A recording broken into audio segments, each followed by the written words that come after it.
तो चलिए भाई लोग, आज हम बात करने वाले हैं कि जो नया पोस्टर आया है जहाँ पे नरसिम्हा अवतार की बात की गई है, तो उसको थोड़ा बहुत ब्रेक डाउन करेंगे हम पोस्टर को।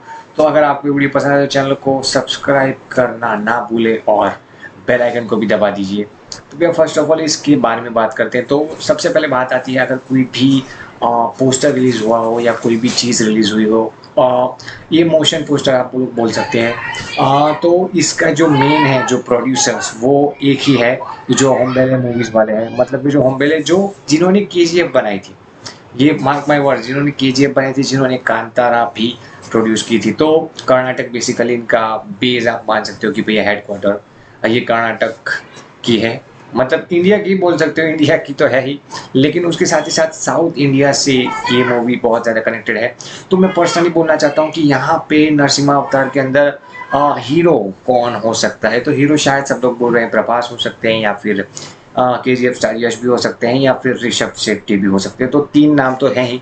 उसके साथ ही साथ मुझे लगता है कि कोई भी होगा, लेकिन वो होगा साउथ इंडिया से ही, वो बॉलीवुड से कभी नहीं हो सकता।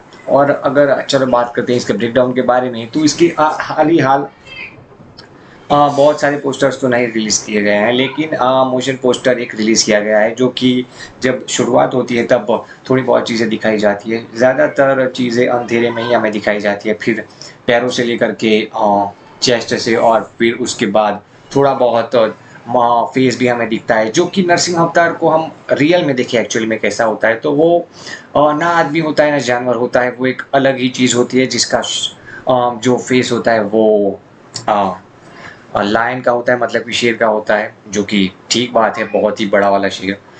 तो ये आई थिंक भगवान विष्णु का पता नहीं कौन सा वाला अवतार था, लेकिन आई थिंक पांचवा या चौथा या पांचवा ही अवतार था जिसने मारा था हिरण्यकशिपु को। तो अगर मैं गलत हूँ तो शायद कोई और भी था, लेकिन आई थिंक जहाँ तक मुझे पता था कि हिरण्यकशिपु को ही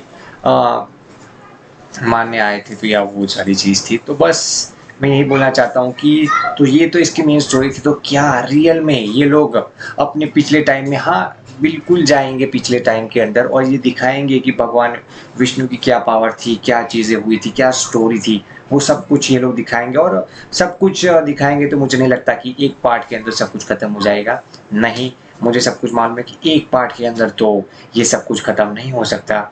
ये खत्म करने के लिए कम से कम इनको 2 पार्ट्स की ज़रूरत पड़ेगी, और उससे भी कहीं ज़्यादा। अगर मुझे कोई चीज़ पर्सनली पता हो तो वो होती है मूवी का वीएफएक्स।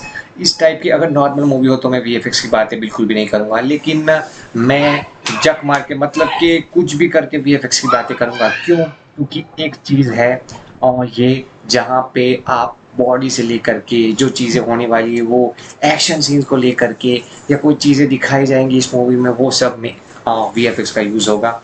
तो इसलिए मुझे लगता है कि वीएफएक्स की बात करना ज़रूरी है। तो बात करिए अगर वीएफएक्स की पास्ट की, तो हम पहले मूवीज़ ने वीएफएक्स हमें दिया है, आई थिंक केजीएफ के अंदर भी दिया है, और थोड़ा बहुत कांतारा के अंदर भी दिया है, लेकिन उतने लेवल का सेटिस्फैक्शन नहीं मिला वीएफएक्स के अंदर।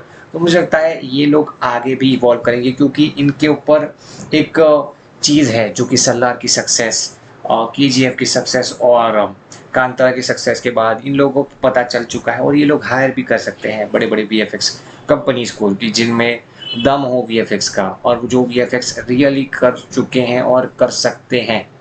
तो बस मैं यही बोलने जा रहा था, यही था कि भैया ब्रेक डाउन, और आगे तो देखेंगे कि क्या होते रहता है ब्रेक डाउन के अंदर। तो बस आज के लिए इतना ही, मिलते हैं।